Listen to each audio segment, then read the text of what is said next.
Sa makausap pa mayong buntag kadatong tanan. Usap. So ako na sad ang nasa inyong atubangan karon. Kay tighulip mangko sa absent. Pero dili sila absent kay naman sila'y espesyal nga lakaw karon nga adlaw o karon nga semana. Tuwa sila karon sa Visayas kay na sila'y katuyuan dito. So sa atong tema karon, nagahisgot kini sa pag-obey sa tawag nga walay pagduha-duha. To be certain is what we are going to achieve as God's people in believing and in following with Christ. So mo ni ang goal sa usa ka Kristohanon. Pila na kita katuig sa mga member nini nga iglesia, pares nako nga taud-taud na sad og napagyoy magulang pa nako nga una pa nga nagsimba nini nga iglesia. How many times are we listening the word of God? Or how many years we are instructed and taught by our leaders who have instituted authority over us. Yet some of us still uncertain sa atong pagkinabuhi as followers of Christ. So sahay dugay kay ta matandog sa mga pulong nga atong nabati. Nga bisan og gibalik-balik na natog paminaw ang kining mga ebanghelyo ni Ginoong Hesukristo, kapila nato mabati sulod sa katuig apan sa kanunay o sa gihapon nahagihapon kanato ang pagduha-duha. Nagihapon kanato ang hesitation sa atong pagtuo sa Ginoo. Mga anxiety sa kinabuhi bisan og gimakmak na tapag-ayo sa pulong sa Ginoo. O nag-question, usahay maka-question gihapon ta.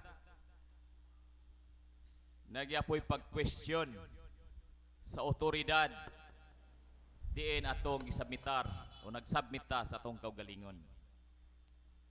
In our gospel today, in Matthew 21 verse 23 to 27, nagisgot kini mahitungod sa chief priest and the elders nga niduol sila kang Ginoong Kristo og nag-question.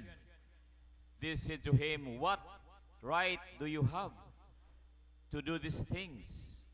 Who gave you such right?" So muna yung ilang question kang Ginoong Kristo. Kay ilan nakita ang mga kahibulungang buhat ni Ginoong Kristo. Wala, kay si Ginoong Kristo wala nangayog permiso sa ila. Wala nangayo og kiniang pagtugot sa paghimo niini.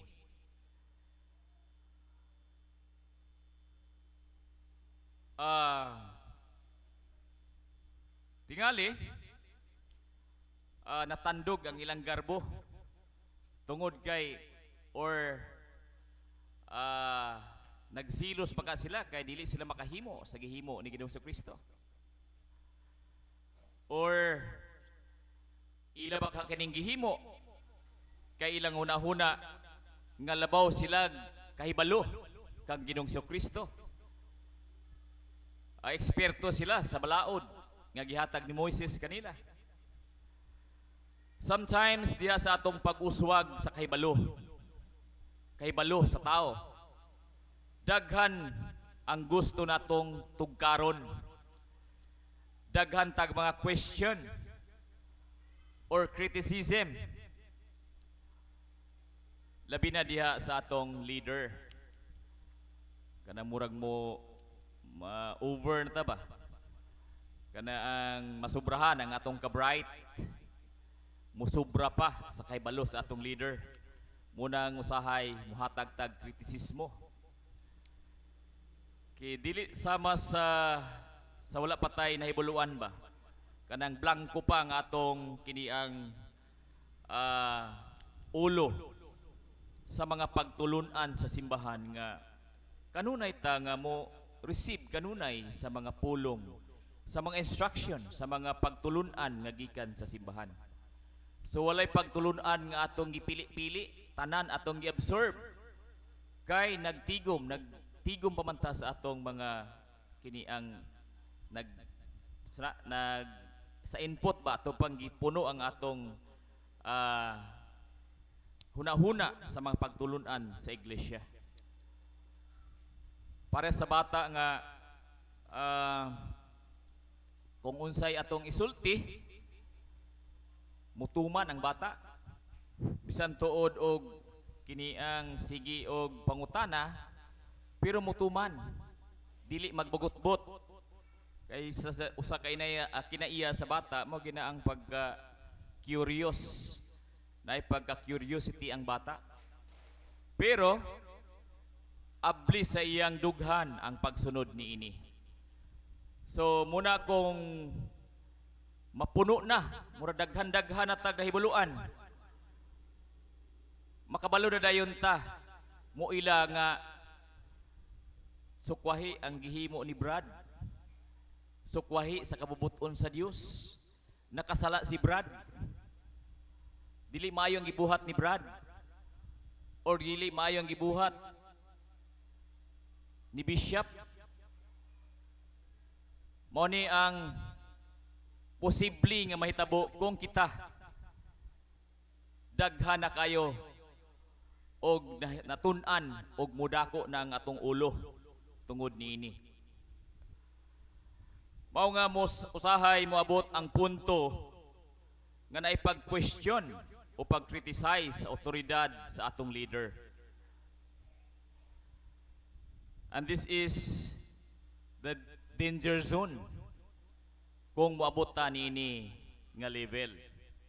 So masusama kita niining mga chief priest and the elders. So I don't know karon kung naa pa baghihapon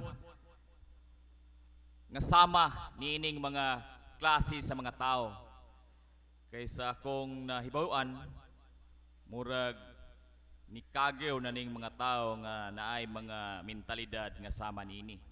O kinaot nga dili na to sila madugangan pa. So kinahanglan nga kung kita motubo diha sa pagtulunan sa Dios, so dili ta mahimong dakog ulo. Sa kanon bisan og taas na ta og kini ang mga ang theory nga natun-an magpabilin gihapon tang mapaubsanon og dali gihapon tudluan. Naay mga sitwasyon nga usahay maka-question ta sa decision making sa atong leader. Pero ginagmay lang. Usahay lagi kay namanggol atong kiniang mentalidad sa nga dali ra mo tan-og sayop ba. Nga mo'y nagtudlo og nagatiman kanato. Say for instance, sa akong kaugalingon, sa akong pagkapari, sa pag-ingon ni Bishop nga i-ordain ta kadikon para mahimong pari. So wala ko nitingog.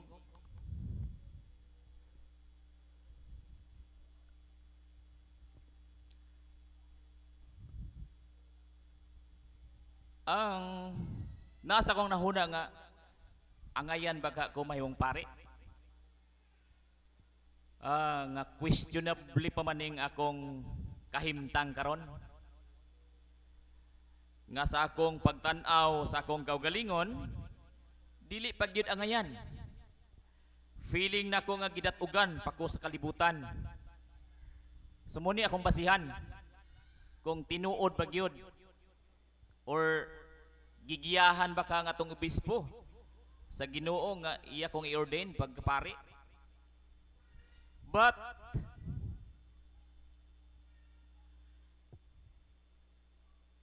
isa lang ang nasa akong unahuna. Nagamit gihapon ako ang mga pagtulunan. Pagtulunan mahitungod sa pagsunod. Obey. Labi na tong naipari rin nagwali sa una sa taga Manila, Tagalog. Yang testimony sa iyang experience mahitungod sa iyang kuan po sitwasyon sa dihang gignan kuno siya ni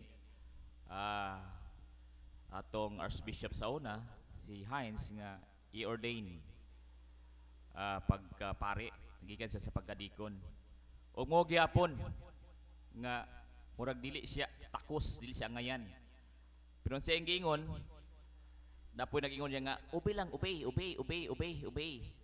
So wala siya ay nahimo kundi pag-obey. So dili ta mo question kung unsa ang gisulti kanato sa atong nasa tong otoridad. Kay kini gikan sa Dios. Natay kini ang under ta sa authority nga gibutang sa Ginoo kanato. So kinta kung kita nagtuo o nag-follow sa Ginoo, kinahanglan mo follow usab kita sa tao nga gidiligahan sa Ginoo kanato. Ginagmay lang ni atulan ni ang tawhanong panglantaw sa akong kaugalingon tawhanon nga panglantaw kay ang ato bayang kapasidad mo atong tan-awon kung insakto na ba. Bisan tawgon nato kini gagmay apan maningkamot gid ta nga matangtang ni sa atong tagsa-tagsa kakasing-kasing o gunahuna. Kay kining kung kini dili matangtang, so kini mag-umido ni sa atong sulod ug dako kayong posibilidad nga mutubo kini ug mahimo nga makapahilayo kanato diha sa presensya sa Ginoo. So unsa may mga pruweba, mga proof kung kita ni saludar sa otoridad nga gihatag sa Ginoo kanato? Mga kini ang ebidensya. Pareha ba sa kini ang mga teacher nga kabalo ng teacher unsa na ang meaning na ng MOVs,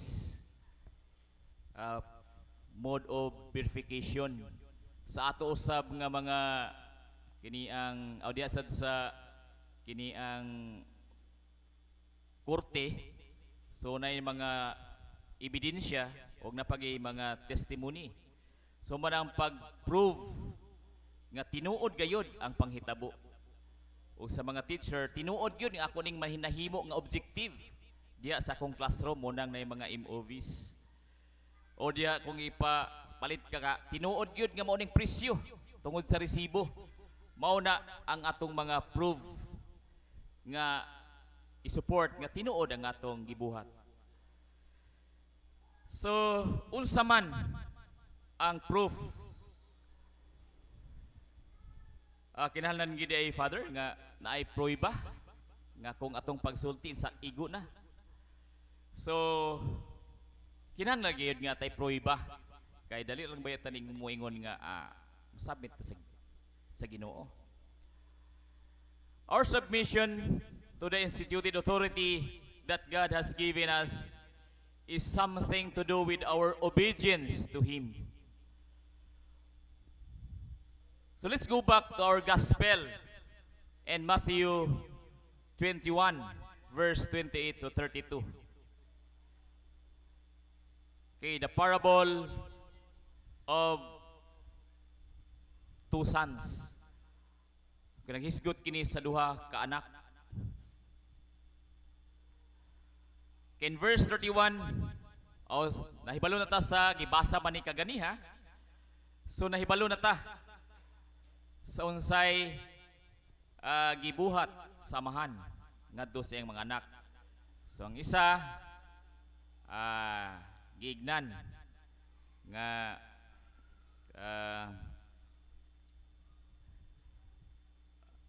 trabaho dito sa parasan ug unsay tubag sa magulang, dili ko mo trabaho. So muna iyang tubag og niadto sad siya sa manghod, mao gyapon ang iyang pangutana. Mo trabaho ko apan wala sini trabaho. So in verse 31, kinsa man sa duha ang mituman sa buot ipabuhat samahan. So ang mga maalamon nga mga audience ni Jesus nga mao ang mga pari o mga kadagguan sa iglesia, automatic niingon nga ang magulang muna ang ilang tubag. O sa pagtubag nila nga ang magulang mao'y nagbuhat o nagtuman sa ipabuhat samahan. So ningon ba si Jesus nga correct, may tama ka? Ningon ba si Jesus lahi ang iyang tubag? Ang iyang tubag, sultihan ko kamo nga ang mga kobrador sa buhis ug ang mga daotang babay una pang makadawat sa panalangin sa paghari sa Dios kay kaninyo. That means wrong, very wrong. So very wrong ang ilang tubag. Tingali kung mingon ang Ginoong si Kristo nga asa man kaha ang insaktong tubag. Kung iya pa itong ipapilian, A, magulang, B, ang manghod, C, wala nilang duha, tingali maka-answer sila. So kini nga ebanghelyo very confrontational kanatong tanan. Labi na kanato. Atong tan-awon ang tubag sa duha ka magsuon. Sa dihang gisultihan samahan ang magulang ngadong karong adlaw adto sa parasan. Outright nitubag ang magulang, dili ko mo trabaho. So pero ni trabaho siya kay iyang nahuna-huna nga mo trabaho siya, nabalhin ang iyang hunahuna. Outright daabay pagsubmitar ang magulang ngadto sa amahan. Nabay kini ang pagtahod sa anak ngadto sa amahan. So wala gyud, nibalibad siya. So atong ma-apply ang giingon nga out of the abundance of the heart the mouth speaks. Na nagyud sa kasing-kasing sa magulang ang kini ang nanadaan sa iyang kasing-kasing ang pagdili, pagsugot sa sugo sa iyang amahan, ang pagkagahig ulo.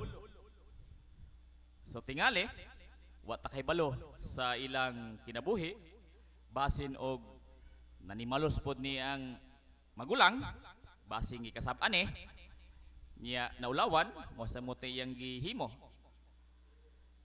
Tingali mo question ta, ani sugot man siya o makasyon nga nisugot man ang kwan, nisugot man ang magulang. So nisugot siya pero iyan ang gisamaran ang kasing-kasing sa iyang amahan. So nipati na siya o kini ang dismaya ba, pagkadismaya sa iyang anak. Usahay nga ani usab kita nga outright makabuhat makasulti ta og mga butang, makabuhat tag mga butang apan ato rang kini ang basulan og atong mabakwi apan dili na nato mabakwi ang atong gisulti. Moadto ta sa manghod. Ang manghod mao gihapon ang iyang giingon samahan ug ang iyang tubag, muadto ko. Oo, muadto ko. Apan wala siya muadto. So naabay pagsabitar ang manghod sa iyang amahan. So tingali nagsabit siya pirmiro kay nagpasalig ba siya nga muadto, musugot sa sugo sa amahan.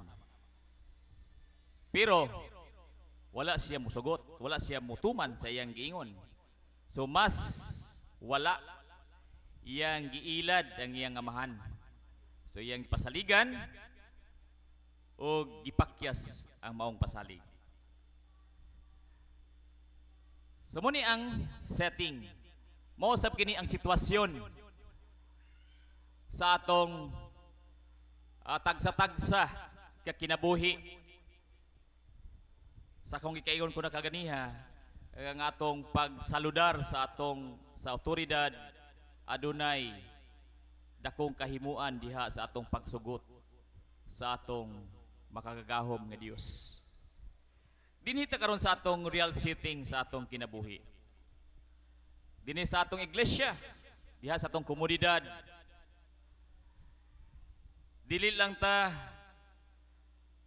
mag-condemn sa atong kaugalingon. Kaya kita mangintanan under pamangwa kita ingon nga nakakuha dinig 100% nga nagsambitar ta sa atong kaugalingon. Kitang tanan anaa pa ta sa proseso diin kamulo pa ta umol sa atong kaugalingon. Dako pa kayo ang panahon. Di ta mag-condemn kay dako kayong panahon nga mubawi ta sa atong mga kakulangon. Mubawi ta sa atong pagkagahayg ulo.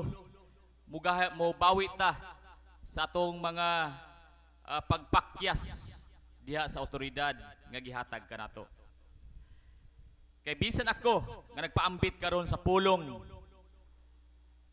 dili ko exempted niini sa magihapon sa manghod nga anak og nangayo kog pasaylo sa Ginoo nga muo ba o bishop akong buhaton kay diya sa among sa mga clergy meaning ko nga kitang tanan kuan ini kini ang wala tay kini ang exempted ni kitang tanan ilabi na gid sa mga clergy kay una ang clergy dako kayo kini ang kaakuhan sa buluhaton sa simbahan. So nanumpa mi sa Ginoo atubangan sa atong obispo sa pagbuhat sa mga buluhaton sa simbahan ngadto sa mga katawhan. So usa sa buluhaton ngadto sa katawhan ang pagserbisyo. Parehas karon pagserbisyo diha sa pagdaig o pagsimba sa Dios. Kung naatay mga membro sa pamilya nga namatian, isa ko sab kana sa serbisyo nga gikinahanglan sa tong obispo nga moalagad kami. Usama kagahapon so naay serbisyo sa vigil service. So ni respond ko sa maong tawag kay namay namatayan sa atong membro kauban. So lisod sa kayag mo balibad ta kay ato man ang kini ang trabaho. So isa sa kini ang sugo sa otoridad mao ang pagkandak og Bible study. So tako kayong guilty nga kung ang guilt ba nga akong na bati nining Bible study kay bisan og bata-bataon og subay nga mong community. So dili gid min taon maka-street og Bible study. Daghan gid kay mga absences. Ako absent kay tungod lagi busy magugay gud. Daghan kay og yatiman, daghan gyud na huna. Nya wala nalimtan na kinsa unsa nga panimalay ang schedule ni nang adlaw. So busy dayon ang hinungda kini ang pasanginlan. So absent. So isa ni sa kapalpak nga buhaton ba nimo ang mga buluhaton nga gisangon kanimo diha sa iglesia. Kung akong tubag na to, oo, buhaton ako.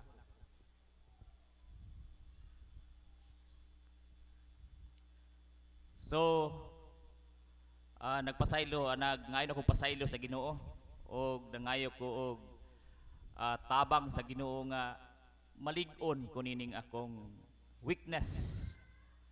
Sa uban nga mga ministers or ako lang sa ding gamay nga i-share. So palpak-palpak ang akong pagbuhat sa buluhaton sa Ginoo. So ako sang gipalpak, akong gihimong nagmasulubon ang Ginoo sa akong gibuhat. Pero gibaslan man gyapon ko kay ako under sa authority sa atong obispo. So gi-assign man ko sa usa ka community. So ang authority sa obispo iya pong gihatag kanako. So ang akong ingon nga gisilutan po talay ko sa Ginoo kay sa dihang moingon ko sa akong mga sorry sa mga kuan ha, sa akong mga sakop sa community. Para sa kagahapon ba gianaon sa itong last Sunday nga ang manghinlo og mang Domingo mao ang Stephen community. Og wala man hinon sila ingon nga manglimpyo mi. Og sa to say nga kami ra gyapon. So muna ang silot pud nako sa akong kini ang kagahig ulo usahay. So ipakita lang sad sa Ginoo nga kung unsa ka absinos, so absinan sad ka sa imong mga membro. So mo tingali po nang akong gihunahuna nga tingali mo ni sa di ang silot sa Ginoo alang kanako sa akong pag-absent. Sa uban nga mga ministers natay standard nga gisunod. Hinaot nga nakitay pagpaninguha sa pag-increase sa atong submission diha usab sa atong tagsa-tagsa ka ministry heads. So ang authority sa Ginoo, ang authority gikan sa atong obispo iyan ang gihatag sa tagsa-tagsa ka mga heads diha sa atong community, diha sa atong tagsa-tagsa ka mga ministry. So diha ta mag-focus sa atong pagsubmitar, pag-obey nga walay pagduha-duha diha sa atong tagsa-tagsa ka ministry o tagsa-tagsa ka mga community. Sa mga katawhan, including kami nga mga ministers, apil mi sa katawhan. So sa akong kaganiha nga kitang tanan nga away labot ang kini ang magsimba lang kay wala man mi kini ang roles nga gikuan nga gihatag ang obispo kaninyo. Okay, kitang tanan walay makalikay niini. Kay kanunay kitang gipahinumduman sa atong leader, sa atong obispo. Sunday is a Lord's Day. So pabalik-balik nining gideklara Sunday is a Lord's Day. Apan tingali digid sa dato kuan digid nato sad di ta makalikay ba sa mga puwersa sa kini ang kalibutan. So mapalpak gyud gyapon ta sa atong pag-observe sa Lord's Day. Mabaylo gid nato ni sa atong mga panginabuhian, sa atong mga sideline. Di gid nato matuman ang kini ang pagsimba sa atong makagahom nga Dios, paghatag og panahon diha sa pagsimba. So munang ningon ko ganiya nga kitang tanan kuan kini ang dili excuse nini tungod kay kita mang tanan adunay mga kakulangon. Sa gikaingon ko na, dako kayo ang kalambigitan sa atong pag-ila sa otoridad diha sa atong pagsunod to the person who's in authority. Kay kung unsa nato pag-ila sa otoridad nga iyang gihuptan, mausab ang atong pagsunod diha kaniya sa iyang mga instruction kanato. So sama sa duha ka magsuon gisugo ta.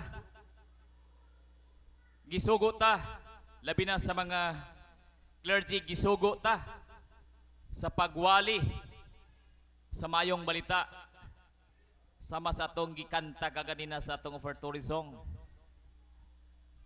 Haom kayo sa atong tima karon nga pag adto sa busy world, pag-adto sa mga lugar nga kanang mga isolated nga mga lugar para pagmantala sa pulong sa Dios. So muni ang sugo og giingon pagida sa kanta nga ayaw kabalaka kung asang Ginoo dili ta niya pasagdan.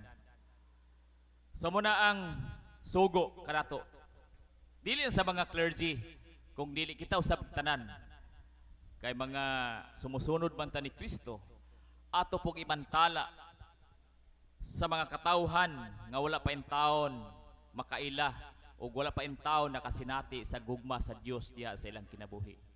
Ato silang ay pahibaluon, ato silang ipakita sa kaayo sa Dios diha sa atong tagsa-tagsa ka kinabuhi. So na uban nga moingon nga sa imo ra ko Lord mo obey, dili sa instituted authority kay makasasala man ang among kuan, among leader. Ako minus magkog sala, so di kog sunod niya kay kuan kini ang dako kay sig sala kumpara sa ako. So naabay submission ni ana kung dili man gani makasubitar sa tao labaw pa ka sa Ginoo nga ang tao nga pwede mo kasaba nimo ang Ginoo ay noon mo kastigo mang Ginoo pero dili diha pero bantay lang po sa kastigo. So submission, so gikinahanglan kung nagsalig ta sa Ginoo, nagtuman sa kabubuton sa Ginoo, sumutuman pud ta sa tao nga atong nga iyang gibutang para atong sundon. Kung ang Ginoo nagtawag kanato sa pagsunod kaniya sa walay pagduha-duha, kinahanglan usab mosunod kita sa tao nga gihatagan niya sa otoridad sa wala po'y pagduha-duha. Sa mo ni ang balansi. Dili lang tamang hinambog nga nagsunod man ko sa Ginoo. Apan diya sa imong leader nagsunod ka ba? So mo ni ang magpabilin nga kini ang pangutana sa atong kinabuhi. Nga sa atong pagplahutay diha sa pag-alagad sa Ginoo. Diya sa atong paglahutay sa pagkinabuhi. Sa pagkakristohanon ato bang o nagsubmitar ba ta sa atong leader sa walay pagduha-duha? So hinaot nga kitang tanan adunay kaamguhan sa atong tagsa-tagsa ka kinabuhi aron atong mabuhat kining pagsunod sa atong Ginoo o pagsunod sa authority sa wala po'y pagduha-duha.